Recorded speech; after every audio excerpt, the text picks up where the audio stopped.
Indian डॉक्टर्सથી બહારે આવ્યું છે ઇન્ડિયન મેડિકલ એસોસિએશન। જી હા, આઈએમએ દ્વારા ડેપ્યુટી સીએમ નીતિન પટેલ અને અગ્ર સચિવ જયંતિ રવિને એક પત્ર લખવામાં આવ્યો છે। ઇન્ડિયન ડોક્ટર્સથી રજૂઆત યોગ્ય હોવાનું કહેવું છે આઈએમએનું। આ સાથે જ તેમણે કહ્યું કે આ ન્યાયિક અને યોગ્ય માંગણી છે। સંતોષકારક ઉકેલ લાવવા માટે સરકારને આઈએમએ દ્વારા રજૂઆત પણ કરવામાં આવી છે।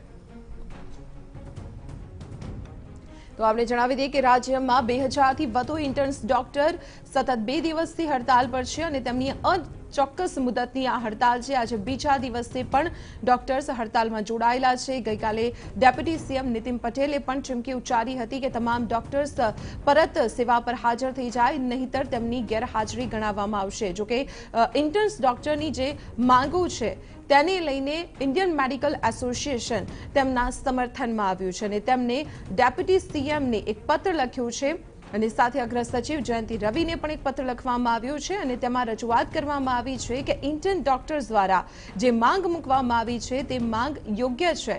આ માંગણી ન્યાયિક અને યોગ્ય હોવાની રજૂઆત કરવામાં આવી છે અને સંતોષકારક ઉકેલ લાવવા માટે સરકારને ઇન્ડિયન મેડિકલ એસોસિએશન દ્વારા પત્ર લખી રજૂઆત કરવામાં આવી છે।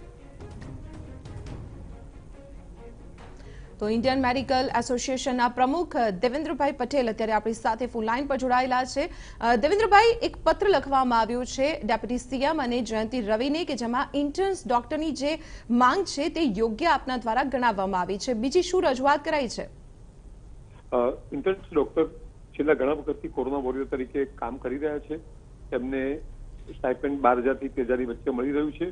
તે લોકોની ઘણા વખતથી ડિમાન્ડ હતી કે તેમનું સ્ટાઇપેન્ડ વધારીને 20,000 કરવામાં આવે। દરેક રાજ્યમાં લગભગ 20,000 જેટલું સ્ટાઇપેન્ડ મળતું હોય છે। વત્તા શું છે કે આ લોકોને ક્યુરિક્યુલમના ભાગરૂપે ઇન્ટર્નશીપ કરવાની હોય છે, પણ સાથોસાથ ડ્યુટી કોરોનાના બોર્ડમાં બી કરવાની હોય છે। એટલે તેમની ડિમાન્ડ ઘણા વખતથી હતી અને પેન્ડિંગ ડિમાન્ડ હોવાથી તેમણે રજૂઆત કરી છે કે ભાઈ અમને 20,000 રૂપિયાનું સ્ટાઇપેન્ડ કરી આપો તો સારું। એટલે આ ન્યાયિક માંગણી હોવાથી અમે તેમને સરકારશ્રી રજૂઆત કરી છે કે આ લોકોની ન્યાયિક માંગણી સ્વીકારવામાં આવે તો ઘણું સારું રહેશે। जी ચોક્કસ। જે સ્ટાઇપેન્ડની માંગ છે દેવેન્દ્રભાઈ, તે અત્યારે જે રીતે બીજા રાજ્યોની સ્થિતિ છે તે પ્રકારે તો યોગ્ય જોવા મળી રહી છે, પરંતુ સાથે ઇન્ટર્ન ડોક્ટરની એક બીજી પણ માંગ છે કે જે બોન્ડ સેવા છે તે બોન્ડને રદ કરવામાં આવે, કારણ કે માર્ચથી તેઓ સતત કોરોના મહામારી વચ્ચે સેવામાં જોડાયેલા છે। તો આ બોન્ડને રદ કરવામાં આવે તેવી પણ એક માંગ કરવામાં આવી છે। તે વિશે શું આપના દ્વારા કોઈ રજૂઆત કરાઈ છે?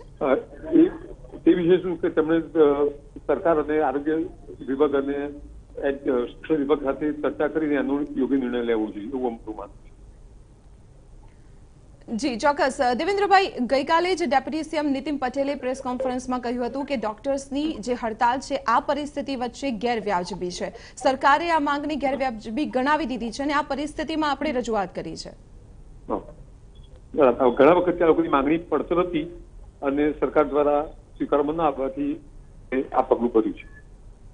જી ચોક્કસ। દેવેન્દ્રભાઈ, આભાર અમારી સાથે વાતચીત કરવા બદલ। તો આપણે જણાવી દઈએ કે ઇન્ડિયન મેડિકલ એસોસિએશનના પ્રમુખ દેવેન્દ્રભાઈ પટેલ અમારી સાથે જોડાયા હતા અને તેમનું પણ સ્પષ્ટ કહેવું છે કે ડોક્ટર્સ દ્વારા જે માંગ કરવામાં આવી છે તે યોગ્ય છે અને સરકાર હસ્તક્ષેપ કરી તેનો યોગ્ય ઉકેલ લાવે।